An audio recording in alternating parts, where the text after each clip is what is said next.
We talked a lot about the poster. Let's go into the actual trailer. Okay. So this, I didn't know when I watched it, but this is the last Trailer. Last trailer. Yeah, this is the final one. Yeah, which is good because we don't need to see anything else. No, we don't. Yeah. Right.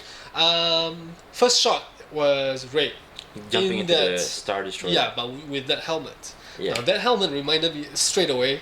It's a reminiscent of Leia's bounty hunter costume, where she had a helmet as well. As the Bush in episode yes. 6, right? Yes. Yeah, but Rey's goggles were from the Stormtrooper helmet.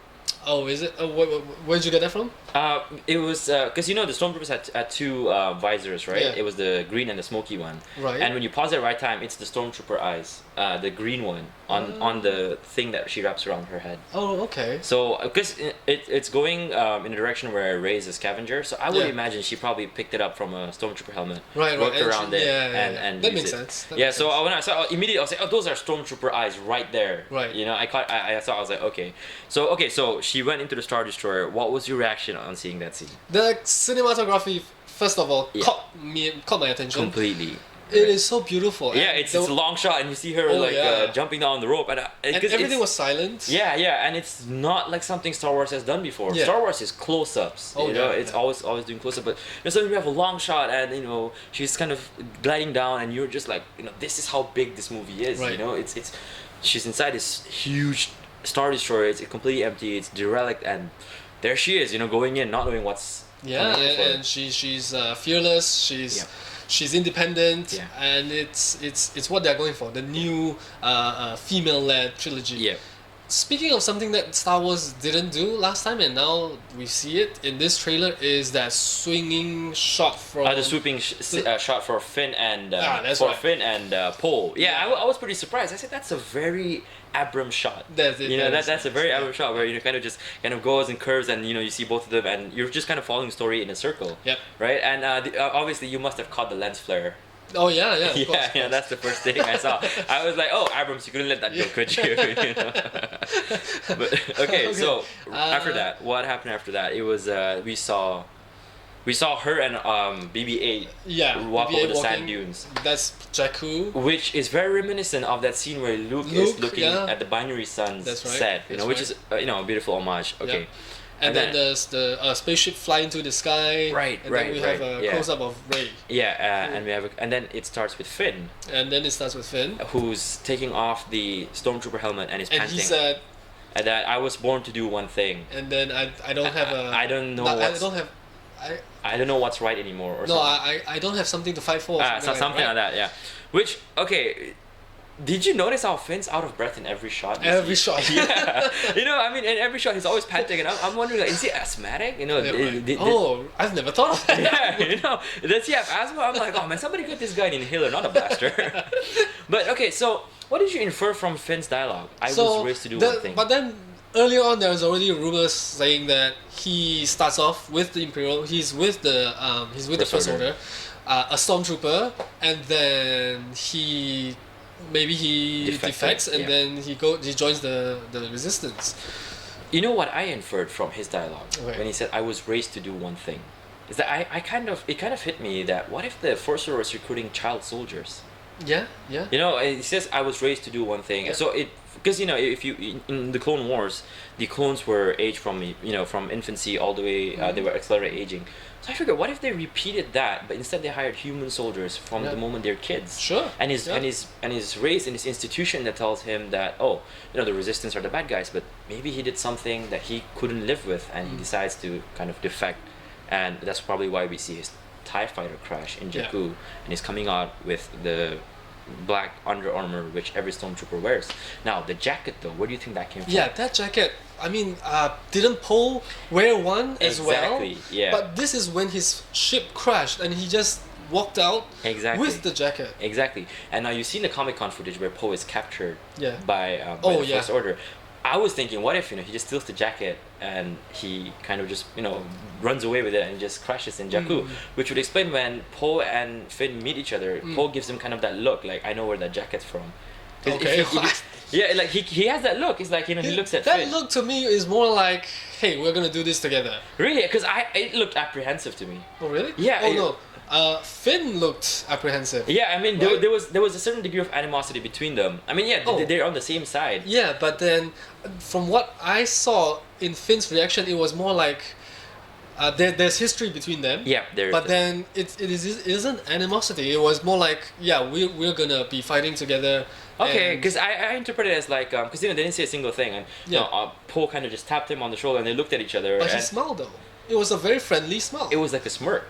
Okay. It was more like a smirk. It's like, you know, we're on the same side now, you know, so. A Han Solo smirk. Yeah, you know, so I kind of probably interpret as maybe, you know, there's definitely a big history between these Yeah. two, you know, so again, okay, so after that, we Yeah. finally see Kylo Ren. Kylo Ren.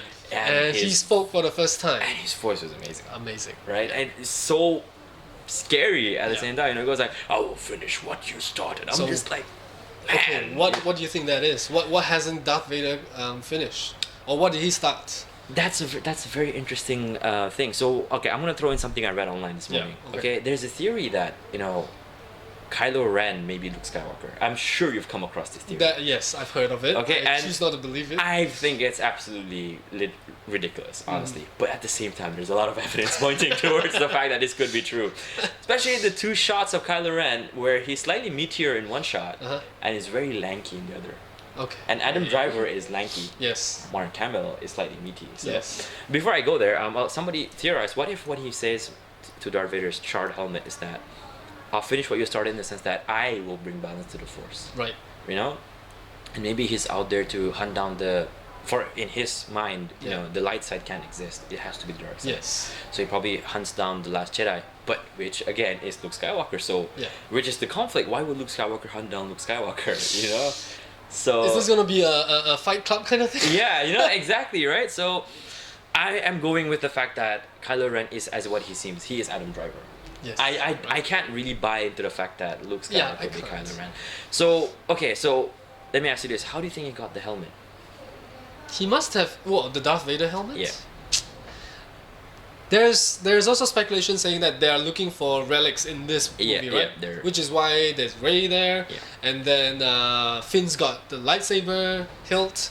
So I have no idea, but what do you think? Because you see, the last person to see Vader is Is Luke, Luke. and he's the one who set fire. So again, you know, this theory is coming in, right? I mean, I don't want to believe it, man, but there's all this evidence saying, like, are you sure? Okay, but look, if Luke really kept it, he wouldn't have let it fall into pieces. He would have treasured it or kept it. Maybe safe. that's the only thing he could salvage after he burned the body. In episode 6. Did he burn the body with the helmet on? Yeah, I he don't- did. He Huh? did. He If, did? if you catch it on the Blu-ray, his helmet's right there. There's smoke, kind of, you know, because the helmet's curved, and there's Right. smoke there, and you can see the helmet on Okay. the body. Okay, man. Right? I mean, you know, just when you think you know exactly what's gonna happen, you know, somebody points out an evidence, and you go, "Oh my Right. god, that makes sense." It does make sense, but I don't think. I don't No, think so. I don't I'm think so. going with Luke is a hermit. I'm going with Yeah, that. because after burning it, and then somehow somebody He must have gotten it. found it somehow. Yeah. Yeah.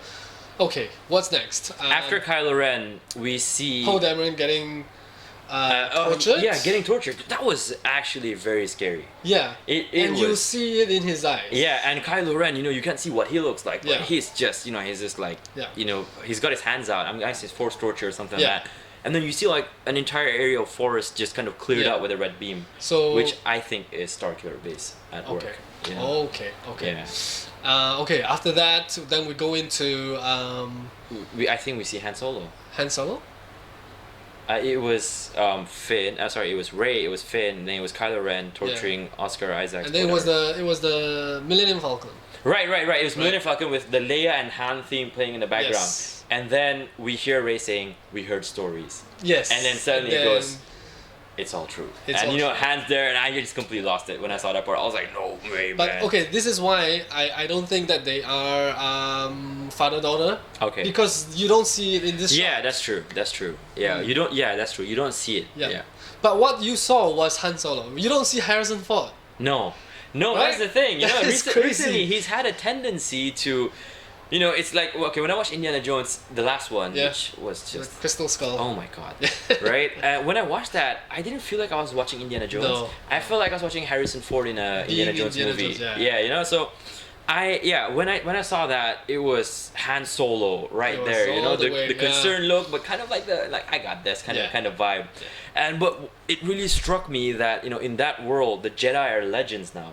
You know, that there's there's nothing. That's why this is because why there is no Luke. Yeah. So there's no Jedi. There's no, these kids don't know. Yeah, exactly. Yeah. And when he goes like, the dark side, the Jedi, they're all real. You know, when he says that, I'm just like, oh man, you know, it feels like he's speaking to us as well, you know, because we've been away from this franchise, you know, for a while. Yeah.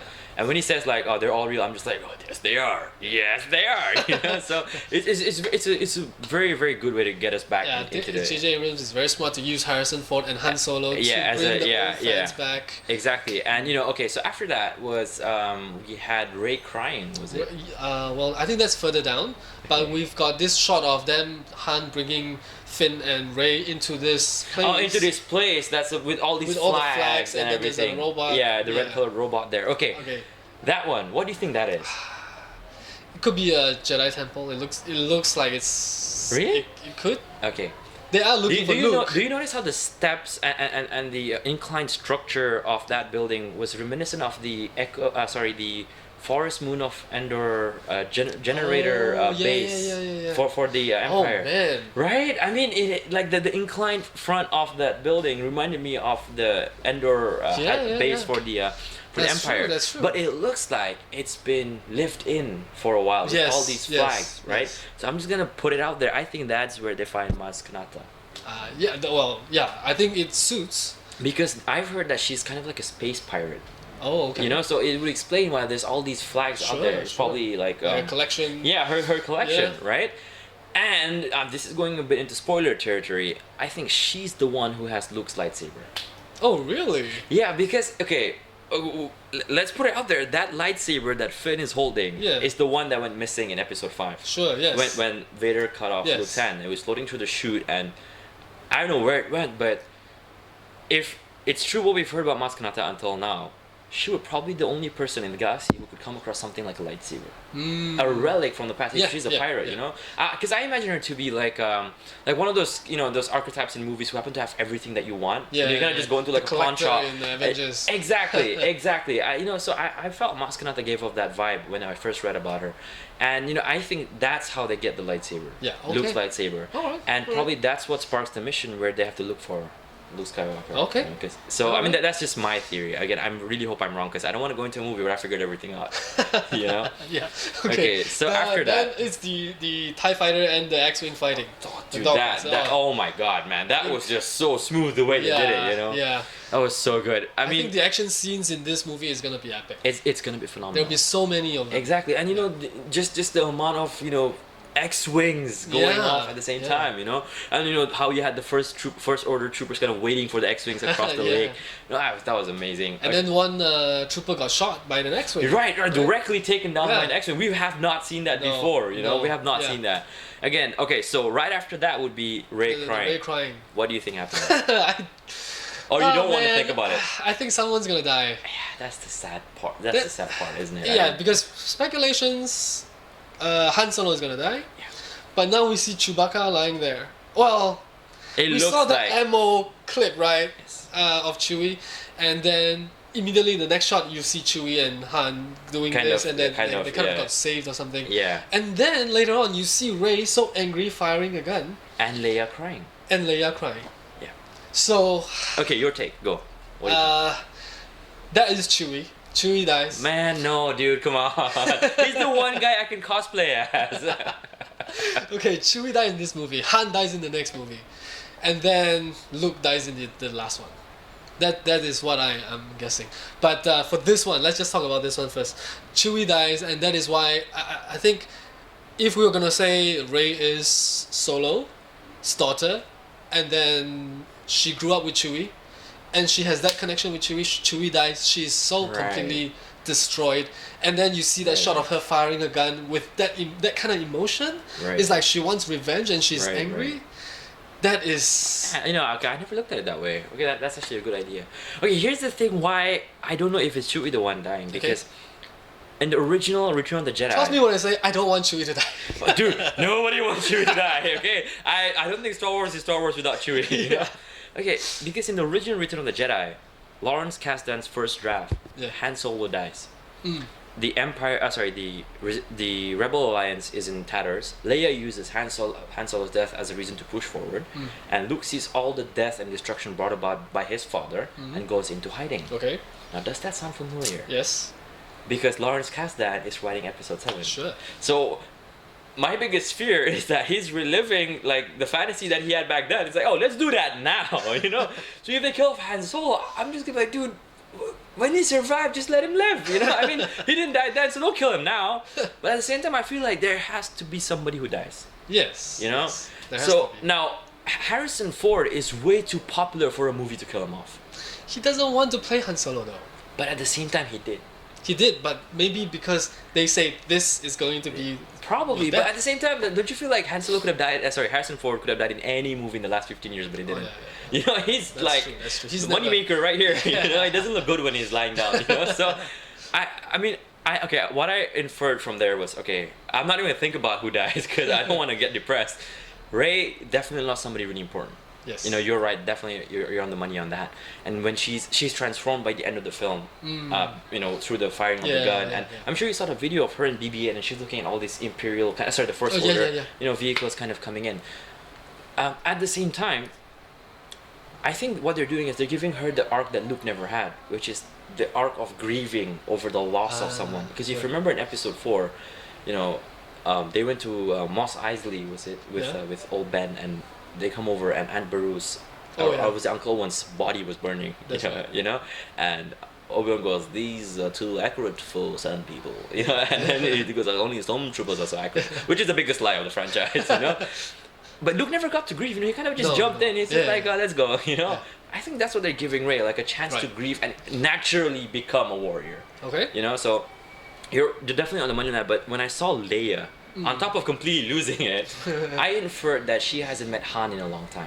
That's true. That's true. You know, we don't know if they got married. Right. Yeah. You know, and let's go into the comic books right now, which is supposedly canon. I don't know if you know, Han Solo apparently had a wife. Yes. Yes. Which was like he kept denying though, and then it has never gotten resolved. It has never gotten resolved yet.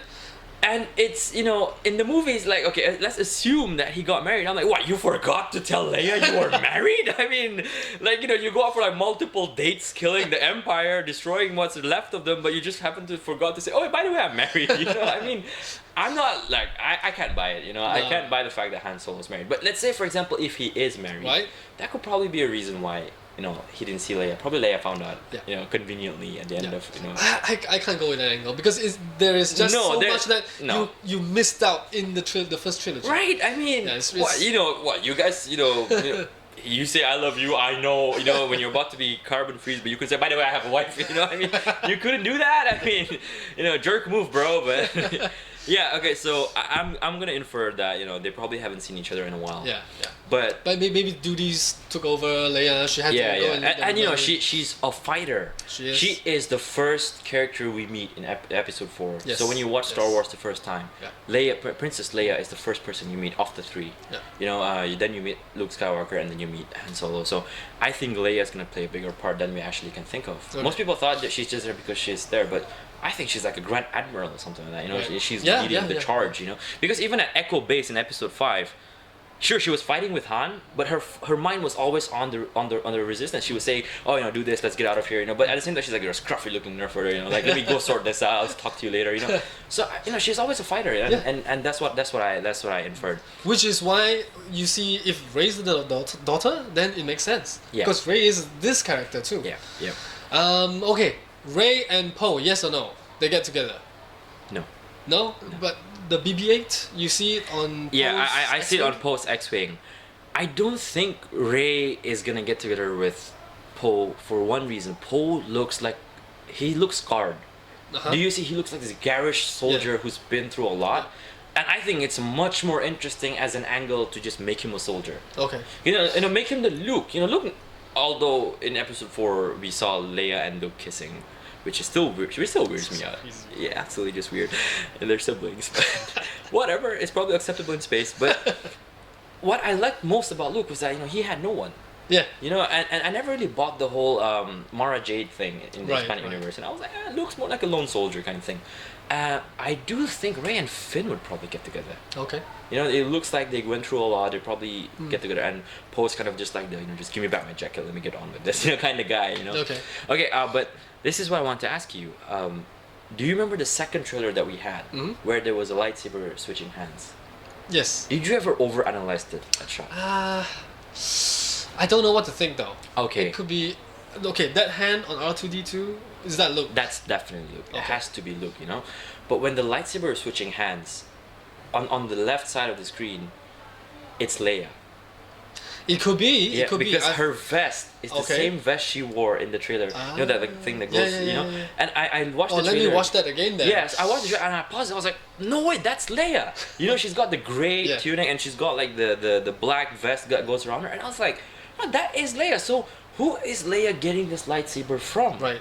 So that's the question that I haven't really answered, and I don't think I want to answer that. But okay, so after we see Leia and Han in an emotional moment, what happens after that? I think it cuts to Finn with the lightsaber.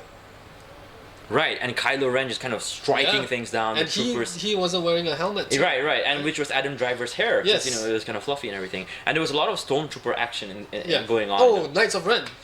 Yes, oh, you know that was my favorite shot. That was, and the music just kind of you know slowed down like a couple of notes, and it was just like you go like, oh my god, it's the Knights of Ren in the rain. It's like so scenic. Yeah, you know, it's amazing. Yeah. So okay, that scene right there, I inferred it to be like the beginning of the Knights of Ren. You know, like probably like a prologue. You know, because you know Kylo didn't have his cloak or anything. He just had the self-constructed lightsaber. But I inferred that to be like a very early scene in the film. Okay. But what I loved most about it was suddenly, you know, see the Knights of Ren and this kind of trailer shifts focus and suddenly it's very grim. You have, you know, more dogfights and I think it was Maz Kanata who said the Force is calling to you. Let it in. You know, and it just goes Star Wars: The Force Awakens. Right. And greatest trailer ever made. But that I don't think we see that Knights of Ren early in the movie. I think it's more like in the middle where they were about to go into war. Yeah, it does look like a battlefield. It does. Yeah. And okay, going into Finn with the lightsaber. Do you think he has the Force? No. Do you think he is trained in the lightsaber? Lightsaber. He looks like he is. He's holding it correctly though. He is, but at the same time, he is scared. He is freaked. Yeah, he is like. I mean, he's gonna get a whoop ass. Yeah. He's just like, oh my god, shit's about to get real. Yeah. I mean, he has that look. You know, I mean, he's bold. I'll give him that. He's got some nuts to go up against Kylo Ren. He has no choice though. Look at the way the I think he's protecting Rey. Okay. Rey's staff. Is that not a lightsaber hiding inside there? It does have that She vibe, might have the Force. doesn't it? Right. I mean, why is she so confident with it? And you know? and the poster, going back into the poster, right? Aligned directly with Kylo Ren's blade. Yeah. Something there, man. You know, there's definitely something there. But you know, again, you know, I'm just wondering. You know, there's so much going on. How will they explore these subplots? Yeah. You know, and how does Luke really figure out into all this? You know, he is the missing link in this film, right? And what will be R2's reaction when he sees BB-8? Oh. You know, what's C-3PO's reaction when he sees BB-8? You know, I can't wait to see C-3PO again with his with his sense of, you know, it's like oh R2, you know, oh dear, this droid's gonna be the death of me, you know, like it's man, you know, like I was watching this whole thing and just without Luke Skywalker, this movie can run on its own. Oh yeah. You know, like the Knights of yeah. Ren are there, Han Solo's there, let's you know screw things up, but. 2.5 hours is not enough. Yeah, and at the same time, you're like, wait a second, there's still Luke Skywalker and you know Supreme Leader Snoke, General Hux. Yeah. There's so much more to what we've seen. Yeah. You know, so for all we know, all this takes place in like the first 15 minutes and a new world right there. You know. Oh man. Yeah, okay, I think we've gotta stop here. We've gone way over time. I think so. Yeah, Star Wars tends to do that. I think we can do another one sometime down the line before the movie comes out. Yeah. But okay, so. Do you want to say where people can find you online? Write for some websites? Basically, I'm writing for a British magazine, Cult Noise Magazine. So closer to Star Wars, actually, I'll be writing a few Star Wars articles Right. about the legacy of Star Wars. I recently did one for Back to the Future Oh, because okay. we had Back to the Future Day. That's right. So if you guys are looking to read what I have to say, maybe you guys can find me on IG. You probably could link me up on IG. I'll put it down there. Yeah, and if you guys are interested to see what I have to say, you can look for cultnoisemagazine.com, and you can just see it under entertainment. Most of my columns are there. Okay. So yeah, that's pretty much it. And closer to Star Wars, I'll be doing a lot of kind of breakdowns of what to expect Awesome. and what the legacy of this movie could be. So yeah, that's pretty much it for me. Yeah, and then we haven't even talked about anthology movies. Oh my God, there's Next Rogue episode One, and 8. then there's Episode 8. Oh, Yeah, man. there's a Yeah. lot. We probably should have to do another one. Did you realize at one point in time, just maybe a couple of months back, 3 Star Wars movies were in production at the Same time. We have not had this crazy. ever. No, Like ever, this is right? going to be so. Yeah, and here's the thing though. I mean, Star Wars was 6 movies. You know, it was a big saga, like 2.5 hours each, and a lot of movies kind of just fizzle out by the 4th or 5th film. Yeah. You know, Yeah. and I'm very protective of Star Wars in the sense that whenever somebody says like, oh, they're making 3 Hobbit movies, I'm like 3 Lord of the Rings, 3 Hobbit. Man, they're going up against Star Wars. Star Wars has to be the longest story in the universe. And then they announced like 5 new Star Wars movies. That's 11. Yeah. And I was like, Star Wars wins. Nobody can touch that. No. I mean, yeah, you can Except have the. Paranormal Activity, it might go up to the. Apparently, Paranormal Activity can go up to the 50th film because I don't even know what's going on with the franchise. man. But I mean, in terms of budget and scope, Yeah, Star yeah. Wars is 11 films. It even has its own religion somewhere in this world. Yeah. It's crazy. In Britain, the Britain? Church of the Jedi. Wow. Yeah, Wow. I get that says a lot That about says a this, lot. this franchise. But I am really excited for Yeah. the next few years. All I right. mean, I have something to look forward to. Thank you for joining us, Khai. Hey, no worries, man. Yeah, and as usual, you can find me at Delgo on all the various social media channels. So until next time, may the Force be with you. May the Force be with you.